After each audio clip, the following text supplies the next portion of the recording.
Hi, Kate Adair, costume designer.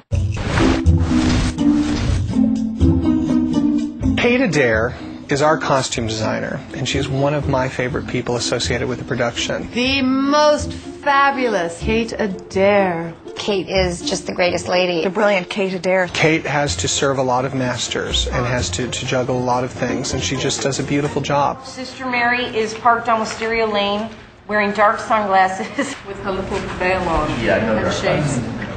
No dark glasses. The dark glasses are going away. I trained in England, and I trained classically, and I had a wonderful professor who said you always start with what's on the page.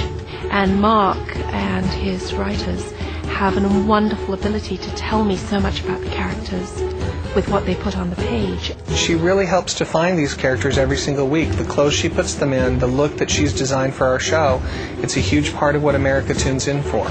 So that's one of the lovely pieces with my job, is that they're all so different. And so the shopping challenges and the sketching challenges and the building and the making and the designing, all of those challenges change continuously. The most fun about dressing Edie is that Kate and I will go out shopping together and maybe stop and have a margarita along the way. She's going to kill me for that. Okay, she's having a Coca-Cola and I'm having a margarita.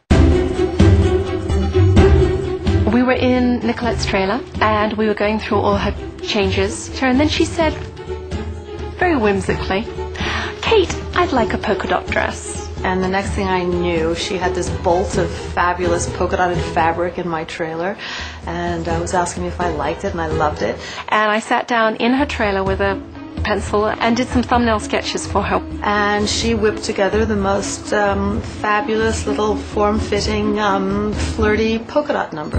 I love dressing Edie. Carl is about to pop the question. How could you not do a wonderful red dress for Edie on Valentine's Day? It just makes sense. Again, I asked the workroom at Universal to make this in about a day. They did a remarkable job. If you'll excuse me, I'm going back to my table and getting engaged. Unfortunately, there isn't enough time in the show for her to actually design and make as many of the clothes as she'd like to, and she's damn good at it. There are pieces that just speak to you for the character, and I just stop and go, that is absolutely quintessential Gabrielle. Kate Adair does all the wardrobe, and I just put it on if it's in my trailer. How do I look? Positively glowing. Carlos is in prison. Gabrielle's coming to visit him every day. I don't think a conjugal visit is such a ridiculous request. A prison riot breaks out. I thought it needed something special, so I talked to her about it and I said I'd like to design something and have it made for this particular scene. She said, great, fine. I showed her the fabric, I showed her the thumbnail, and we decided that we wanted to have a little bit of a vintage nod with the little jacket that went over the top. As they were making it, I went by and I went, you know, it needs a hat. So I called Louise Green, who is a wonderful milliner, and she made a hat for me. So then we found these little Charles Davids. Had the flowers on them and everything. We were very excited. Well, Eva comes to the set and she doesn't want to wear a hat that day. No, I don't want to wear a hat. I don't want to wear a hat. Well, we talked her into the hat. You want me to just stop everything so you can have a booty call? Excuse me, we're husband and wife. We make love. It is a very sacred covenant.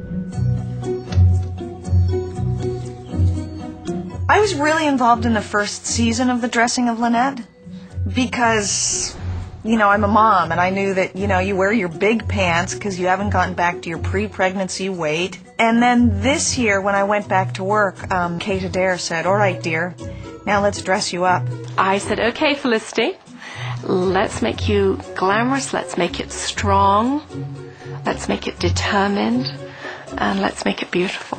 Of course, they didn't tell me at the beginning of the season that there was going to be a whole storyline about her not dressing very well, and frankly, she was already looking fantastic. Lynette, you'll be on point. Great, great, no problem. And can you do me a favor and maybe not wear the green suit? I wasn't planning to, but why? The fabric, it just has this quality to it, like you could, I don't know, wipe it clean with a damp cloth. I'll just wear a different suit then. Great. So when that storyline came along about her suits being a little tired, we both went, oh. So we realized that really the only way to go was to introduce another color. and we brainstormed a bunch of things. I don't know whether it was she who came up with white or I did, but between us we knew that that was definitely